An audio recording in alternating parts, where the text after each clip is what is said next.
path to awakening can be a long journey. Read about cases in the canon where people listen to one Dharma talk and bingo, awakening.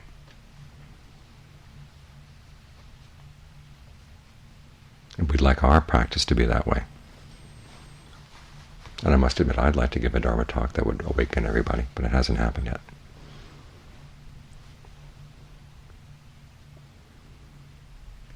You have to realize that when the Buddha was teaching, he was basically picking all the fruit that was ready to fall from the tree.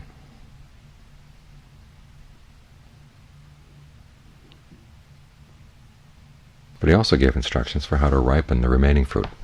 It may take time, but it can still yield the results that we want, the ripe fruit that we want to eat. And so when you see that your path is a long one, you have to have the right attitude. Keep your spirits up all along the path. And watch out for any attitudes that would drain your strength. Make it difficult for you to go on. Of course, the main instruction you often get is every journey starts with one step, and every journey is done one step at a time. So it's not that helpful to focus on the end of the journey, but to focus on what you're doing right now. You find that each step is manageable. You think about the thousands of steps between you and the goal, and it's going to get depressing.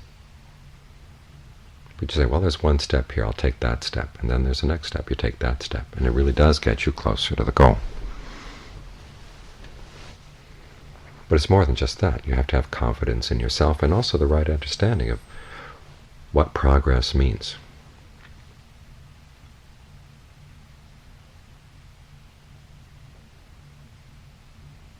We're told that one of Ajahn Mun's most frequent Dharma talks was to remind his students that they had everything that they needed in order to gain awakening. And the fact that the forest tradition developed and thrived is, from one point of view, one of the most unlikely things in the history of Buddhism. It was essentially a movement among the sons of peasants, the daughters of peasants, to recover the Buddha's teachings, to recover the practice. They got some help from the reforms that were coming out of Bangkok, but there was a part of those reforms that was destructive. And the idea that if you were going to get anywhere, you had to become a Pali scholar, and to do that you had to go to Bangkok. And it took connections, and it took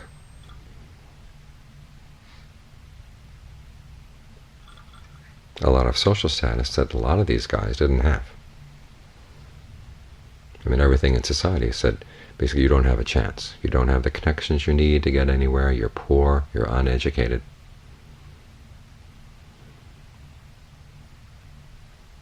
And so Ajahn Mun would often remind them that they had everything they needed to practice.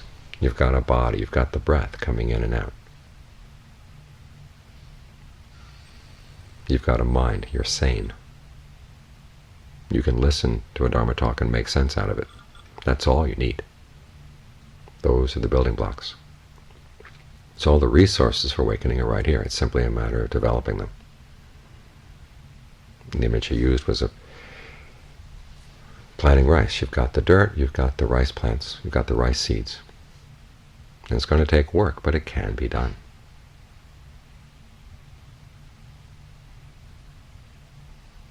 And of course you can't simply plant the seed today and have the rice plant come out tomorrow.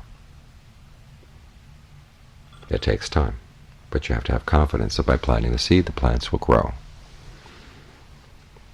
It's simply a matter of focusing on the causes, and the results will come. Again, those little tiny rice plants that come out, at first they look like grass when they first come out of the ground. And you think about how much taller they're going to have to be and how much bigger the leaves will be and everything. And it can get you discouraged. But you have to have confidence. These little rice plants will grow. Now, you can't make them grow by pulling on them. That just breaks the roots and kills the plant. But you do everything to protect them, to nurture them, and gradually they do grow. You've got to be patient and have confidence.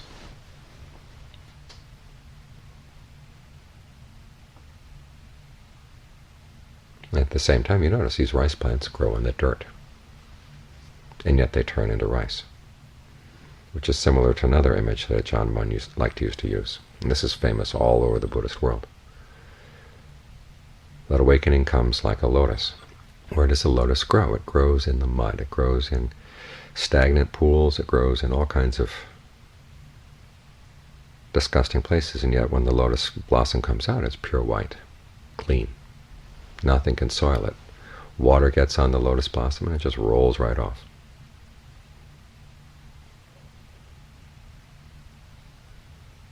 It's important to remind yourself of this. Sometimes you look at your mind and it's just full of defilements: greed, anger, delusion, fear, conceit.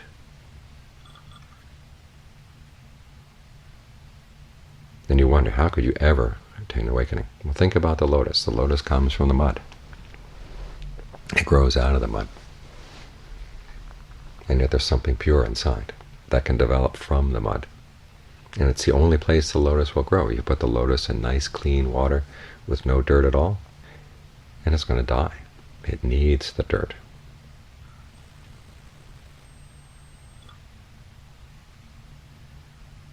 So when you look at your mind and it doesn't seem to be getting any more awakened than it was a year ago or 2 years ago, remember, this is where awakening grows, in this kind of mind. So take heart. You've got everything that's required.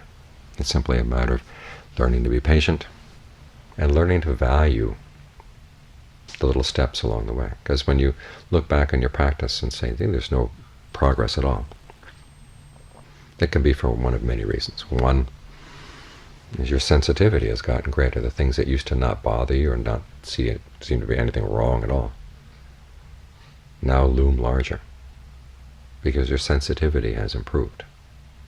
And John Furen gives the example of cleaning a house. If you just let the dust accumulate day after day after day, you don't notice how much dust has come in on any particular day, because it's all just dust added to the dust already there. But if you wipe everything clean and then come back the next day, you realize, oh, dust has come. You can see it more clearly because you're wiping it, you're cleaning it.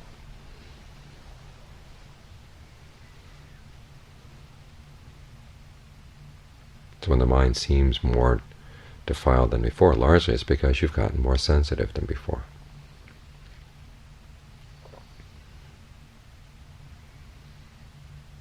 What you've got to watch out for is that assumption that there's going to be one silver bullet that's going to take care of everything, and you've got all these bullets in your practice, and none of them seems to be the silver bullet, so you just throw them away.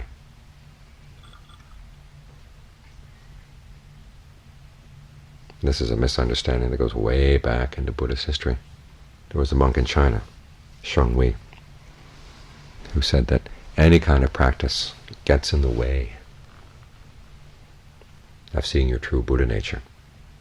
If you're doing anything, if you're involved in any practice, that's an obstruction. It's basically Buddha nature or nothing. Awakening or nothing. It's kind of like the Rush Limbaugh of the Buddhist world. Cut through everything that was of any value. And left nothing standing.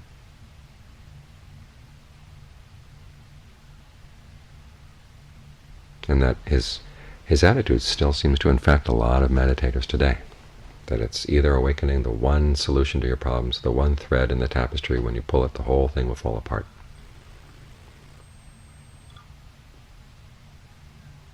Anything that falls short of this is just totally falling short. I mean, there's no gradation at all. But that's not how the Buddha taught.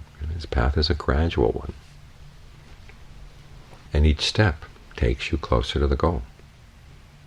Even though it may not be right there at the goal, not be the silver bullet, but you've got some other bullets that actually work. They may not strike to the heart of the matter, but they weaken the beast.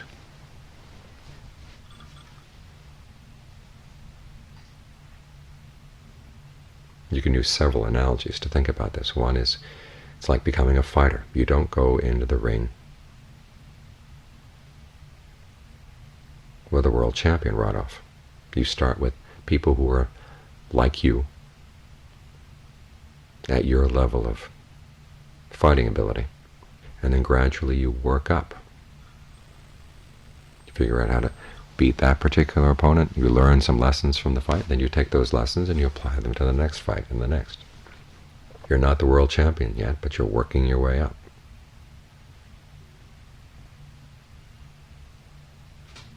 And the skills you develop from each fight gradually accumulate.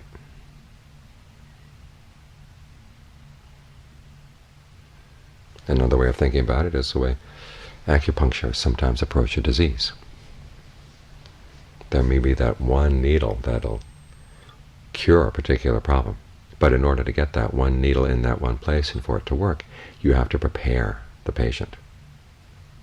You use different herbs, and sort of corral the disease or the problem into one spot. You place the needles in different parts of the body, and again you corral things into the one spot. And then once everything is in that one spot, then you've got the one needle. That'll take care of it.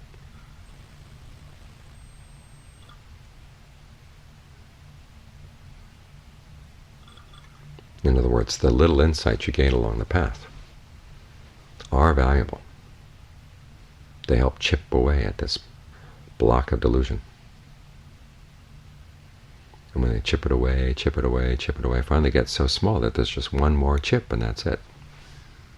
And you think, well, gee, it'd be nice to know that one chip way in advance so that it saves all the work. It doesn't work that way.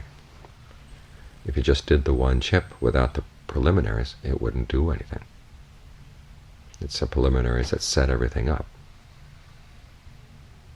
Or in the Buddha's analogy, the continental shelf off of India, it gradually slopes until it finally has that final drop-off to get to the deep ocean.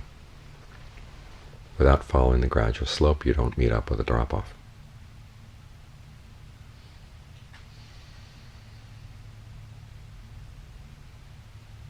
So keep these points in mind so that you don't belittle your progress. So you don't drain away your strength and confidence. Learn how to take joy in the little steps, the little understandings.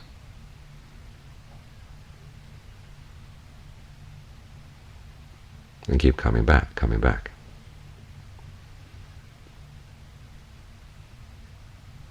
Like the goose that lays the golden eggs. As in any fairy tale, the eggs change into something else pretty quickly. But make sure that you nurture the goose so more eggs can come. More eggs can come. And do good things with them right away. And that way you take advantage of the gold, and you do finally get closer and closer to the ultimate gold egg that doesn't change. I don't know if the story is like that, but that's the story that you need to keep in mind as a meditator. The little steps do make a difference. And what's important is that you keep up your confidence, keep up your energy. So you can do each step one at a time, and it will get you to the goal.